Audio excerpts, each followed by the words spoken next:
Islam futuristik. Assalamualaikum warahmatullahi wabarakatuh. Alhamdulillahirabbil alamin. A'udzubillahi minasyaitonirrajim. Bismillahirrahmanirrahim.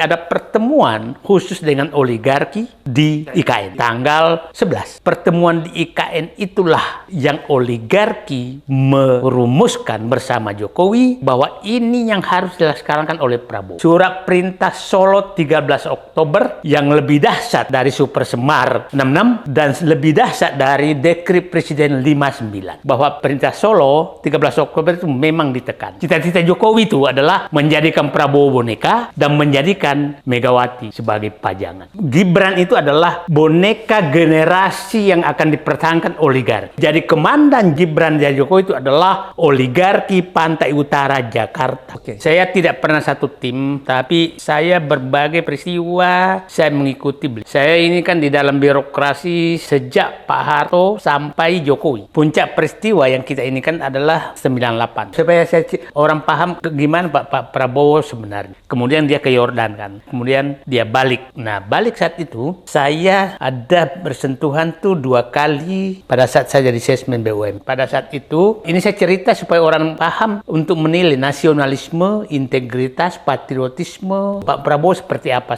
Nah, saat itu Nelu di Bank Mandiri datang ke saya. Pak, ini karena kredit macetnya Kiani Kertas tuh punya Bob Hasan. Itu sekitar 3 triliun lebih. Dan Nelu menyatakan, Pak, ada yang mau beli. Saya tanya, siapa yang mau beli kredit macet ini? Dia bilang Prabowo. Saya bilang, ngapain Prabowo beli itu? Pak, ini kan rugi.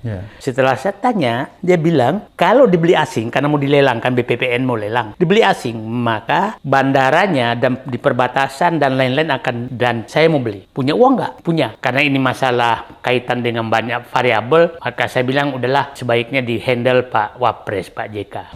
Akhirnya terjadi. Nah, ibaratnya yang kedua, pada saat kertas kerap Aceh ini tempatnya dulu Jokowi bekerja katanya. Terus kebetulan hutannya itu dikuasai juga oleh Prabowo, bersama perhutani. Setelah saya nego, oke, nggak apa-apa diambil. Maksud saya, Pak Prabowo ini nasionalisme patriotismenya ada. Jadi maksudnya dia mau berkorban untuk negara. Yang kedua, saya baca bukunya, itu ada transformasi Indonesia, paradoks Indonesia itu 3 seri, saya paham betul. Nah, sebenarnya, nanti kita bahas kenapa Pak Prabowo berubah dari buku itu. Sederhana kok, buku paradoks Indonesia. Hanya 4 sebenarnya hal. Satu, Pak paradoks Indonesia itu menyatakan, Indonesia kaya tapi rakyatnya miskin. Paradoksnya. Yang kedua, dia pikirkan setelah pulang dari Yordan, dia menyatakan, saya harus merubah paradoks Indonesia ini, maka saya harus masuk politik agar bisa mengambil kebijakan. Nah, sehingga dialah Cawapres 2004, Capres 2009, 2014 Capres lagi, kalah lagi. Nah, baru 2019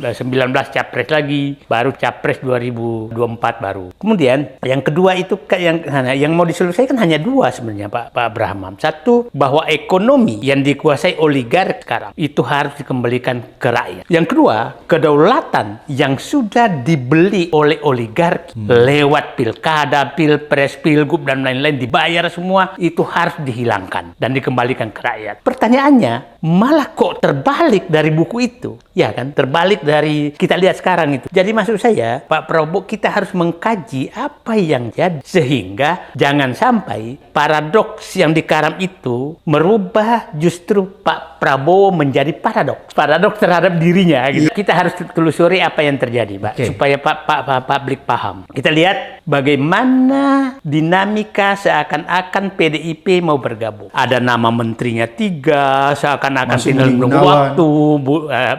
Dulu Abdullah Azwar Anas katanya, terus si Doli. Nah, terus kita lihat dinamika seperti apa. Kita lihat dinamika bagaimana dulu seakan-akan bargaining PDIP agar bergabung itu Anies tidak dicalonkan, jadi seakan-akan. Kau bergabung tapi Anies jangan jadi calon gubernur DKI. Kita mulai dari situ. Tahu-tahu dan sebelum tanggal 10, kita harus ingat tanggal 9 itu kan sampai tanggal 10 kan beredar nama-nama menteri kan. Nama menteri Prabowo. Dan saat itu kita masih melihat masih rasional, masih ingat yang publik dia harus paham, ada pertemuan di IKN tanggal 10-11. Pertemuan presiden di situ. Saya dapat informasi ada pertemuan khusus dengan oligarki di IKN tanggal 11. Sebelum diturun perintah Solo. Surat perintah Solo istilahnya 13 Oktober. Nah, saya dapat informasi pertemuan di IKN itulah yang oligarki merumuskan bersama Jokowi bahwa ini yang harus dilaksanakan oleh Prabowo. Jadi hasil pertemuan IKN tanggal 11. Kebetulan yang cerita ke saya itu adalah orang yang hadir di IKN. Dia bocorkan saya, substansinya tidak semua. Nah, karena dia bocorkan ke saya, maka itulah keluar, istilah saya dulu itu surat perintah Solo 13 Oktober yang lebih dahsyat dari Super Semar 66 dan lebih dahsyat dari Dekret Presiden 59. 13 Oktober. Kita lihat 13 Oktober, pada saat itu dipanggil dan lihat Gibran sudah ada di sana. Jadi Prabowo datang ke Solo ya? Menghadap Gibran. Jadi Gibran bersama bapaknya pada saat bersama bapaknya, saya nggak tahu Ibu Iriana di mana, siapa tahu ada juga di situ, kita nggak tahu. Prabowo dipanggil ya? Dipanggil. Setelah dipanggil itu, mendadakkan semua. Iya. Nah, ingat Pak, siasatnya Jokowi untuk menekan Prabowo, kan dia mengumumkan, saya tidak akan hadir di pelantikan. Itu tekanan. Iya, oke. Awal-awal. Itu cara dia selalu. Karena pada saat itu kan Prabowo memperlihatkan pidato yang luar biasa sehingga dia kayaknya balas bahwa saya tidak akan hadir. Tidak akan hadir. Disitulah perebutan pengaruh. Tanggal 13 Oktober pulang, itu kan 13 Oktober itu hari Sabtu kan. Tahu-tahu hari Senin langsung pemanggilan semua calon-calon menteri. Orangnya tidak punya kapasitas ya. Dan ingat, publik harus mulai membaca apa yang terjadi dan siapa sebenarnya sutradara semua ini. Ingat, pada saat Jokowi pulang setelah pelantikan, yang jemput Jokowi di Solo siapa? Luhut dan kawan-kawan. Dan yang diangkat-angkat di polisi itu kan, Datuk Thohir. Oh, oligarki ya? Ya. Oligarki yang jemput Jokowi di Solo ya? Ingat? Para oligarki ya? Ya, pada saat pengumuman calon menteri, calon wakil menteri, tidak ada namanya Dewan Ekonomi Nasional. Setelah dijemput di Solo, besoknya diumumkan ada Dewan Ekonomi Nasional. Yang diketuai oleh Luhut. Jadi sekarang kita harus bahwa sebenarnya ini adalah perebutan kekuasaan baru terjadi sekarang. 3 kemungkinan. Oke, apa tuh? 1, dan saya tidak berharap ini terjadi, bahwa ini adalah membagi kekuasaan. Yang kedua, bahwa ini tersandra. Yang ketiga, ini masih taktik perebutan kekuasaan. Sedang berstrategi perebutan kekuasaan. Permainan. Saya sekarang, tadi kan 3 alternatifnya. Bahwa memang dia tersandra oleh Jokowi. 2 ini strategi. Yang ketiga adalah bahwa terjadi perebutan kekuasaan. Tersandra dengan Jokowi, ini kita harus bahas karena saya punya informasi banyak, jadi saya bisa membahasnya. Tersandra oleh Jokowi, itu menurut saya kita harus baca bahwa itulah tersandra oleh oligarki. Oh, jadi yang menyandra Pak Prabowo ini Jokowi dan oligarki? Ya, Jokowi disandra oleh oligarki dan oligarki. Begini, kita harus tahu, kepentingan Jokowi adalah ingin menjadi Raja Jawa. Kepentingan oligarki adalah ingin menguasai Raja Jawa. Ini terjadi simbiosis yang sangat bagus selama 10 tahun. Mutualisme antara 2 kepentingan. Kujadikan kau Raja Jawa selamanya dengan anak-anakmu dan cucu-cucumu, tapi serahkan isi Indonesia kepadaku, kira-kira begitu. Sumber dalam termasuk PIK diserahkan. Jadi simbiosis ini yang terjadi.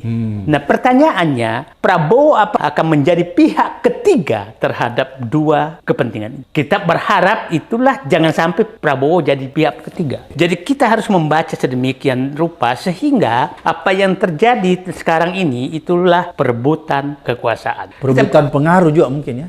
Ya itulah, tapi itu hanya satu cara. Nah sekarang kita lihat, tapi kita mulai was-was karena semakin hari seperti saya katakan punya patriotisme, punya nasionalisme, punya rasa keadilan, mau mati bersama rakyat, itu makin berkurang. Apakah ini taktik apa tidak, kita nggak tahu. Mengalami perubahan ya? Mengalami degradasi. Nah, padahal kita mau jangan Prabowo yang degradasi, di sana dong yang terdegradasi. Kita lihat, saya bilang, ini jadi persaingan sebenarnya. Jadi kalau kita baca bukunya Paradoksnya Prabowo, itu sebenarnya isinya 100% perubahan, tidak ada keberlanjutan. Kita lihat sekarang, masuk, tadi kan apakah tertekan? Sepertinya perintah Solo itu tertekan. Dan saya dapat informasi bahwa perintah Solo 13 Oktober itu memang ditekan. Prabowo ditekan oleh Jokowi? Ditekan. Kenapa bisa Pak? Padahal kan Prabowo ini orang kuat, tentara. Kita bisa menduga mereka 5 tahun sama-sama. Saling tahu kartu as masing-masing. Oh, saling sandra ya? Saling sandra. Menurut salah. Yang kedua adalah oligarki kelihatannya ikut menyandra. Oke, jadi berarti oligarki bersama Jokowi menyandra Prabowo. Ya, dengan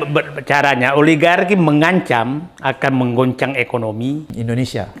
Kenapa, Mas? Itulah kenapa pentingnya jangan sampai karena dia tahan impor gula, impor beras seminggu, kemudian ekonomi pasar modal uang semua dipegang. Tapi kan bisa kalau Prabowo berani, Jaksa Agung tangkap ini oligarki. Nah, problemnya menghadapinya begini. Rakyat, jadi begini, kenapa sih orang bertanya, kenapa sih Jokowi bisa sukses kayak begini? Iya. Jokowi ini betul-betul memelihara rakyat yang mayoritas IQ-nya 70 dan miskin. Itu yang dipelihara. Jadi dia sengaja ya. Mau Abraham Samad, Said Didu, mau Ngoceh Bambang sampai Wijayanto. kapanpun terserah. Tidak ada urusan dia. Nggak ada urusan. Karena tidak bisa mempengaruhi rakyat di bawah.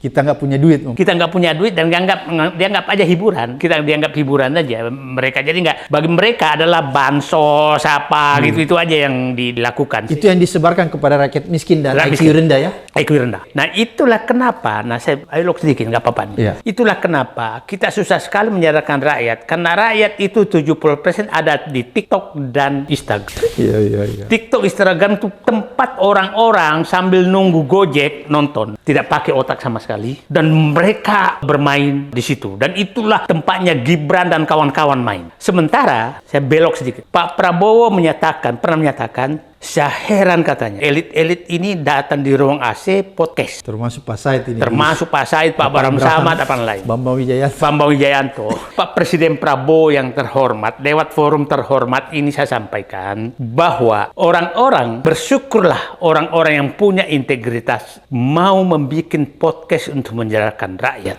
Memberikan edukasi. Pak Abraham Samad, Bambang Wijayanto, Novel Baswedan, Refli Harun, dan lain-lain, Pak Akbar Faisal, semua bikin podcast orang-orang yang tidak bisa dibeli. Nah, akhirnya pilar demokrasi masih ada. Karena apa? Mohon maaf, bapak-bapak sudah memenjarakan semua media online oleh Jokowi selama 10 tahun. Jadi media mainstream sudah dibungkam oleh Jokowi. Dibungkam dengan hukum dan iklan oleh oligarki. Jadi tidak berdaya. Tidak berdaya. Untung ada media sosial. Ada media sosial. Media sosial nggak bisa dikontrol karena orang ini bukan cari uang. Nah, sekarang kebebasan pers nggak ada karena dibungkam. Coba aja masalah PSN PIK 2 nggak bisa terbuka di publik karena diancam oleh sponsornya. Nggak bisa dikasih. Selain diancam hukum, diancam. Oke, kita masuk ke tadi. Yang lain. Sekarang, Sandra itu apakah bisa lepas? Saya selalu membayangkan Pak Prabowo ini menghadapi 3 piring bubur panas. Bubur panas pertama oligarki, bubur panas kedua politik, bubur panas ketiga adalah Jokowi.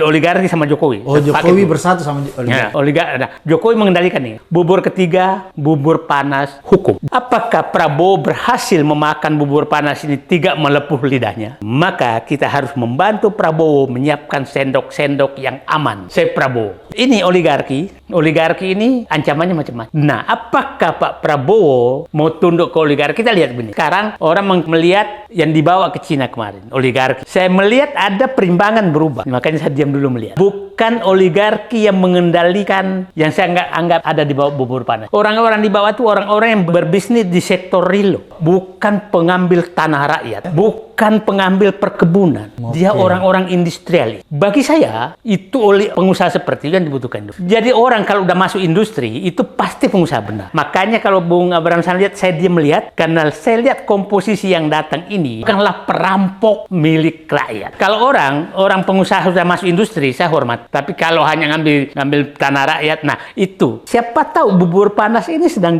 diolah. Bubur panas pertama. Bubur panas kedua ini adalah politik. Bubur panas kedua ini politik ini kan hampir terjadi diambil alih semua Jokowi pada saat mau mengganti semua partai-partai kan. Tapi gagal karena ada demo besar 22 Agustus. Darurat konstitusi. Kalau itu tidak terjadi, maka Jokowi akan menjadikan Prabowo boneka dan Megawati sebagai foto yang dipasang sama dia. Kan itu bisa terjadi. Cita-cita Jokowi itu adalah menjadikan Prabowo boneka dan menjadikan Megawati sebagai pajang. Bubur ketiga adalah hukum. Bubur ketiga ini kita lihat bagaimana Pak Prabowo, Pak Abraham Samad pernah ketua KPK, dan dulu mandiri aja dikriminalisasi, apalagi sekarang dibawa presiden. Dan orang-orang Jokowi masih ada di KPK.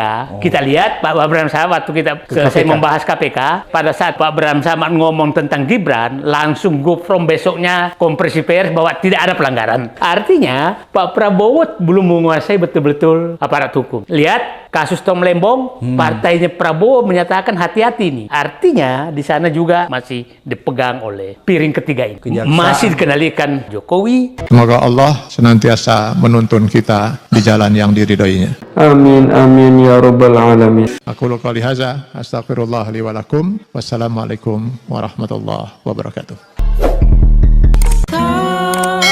Terima kasih.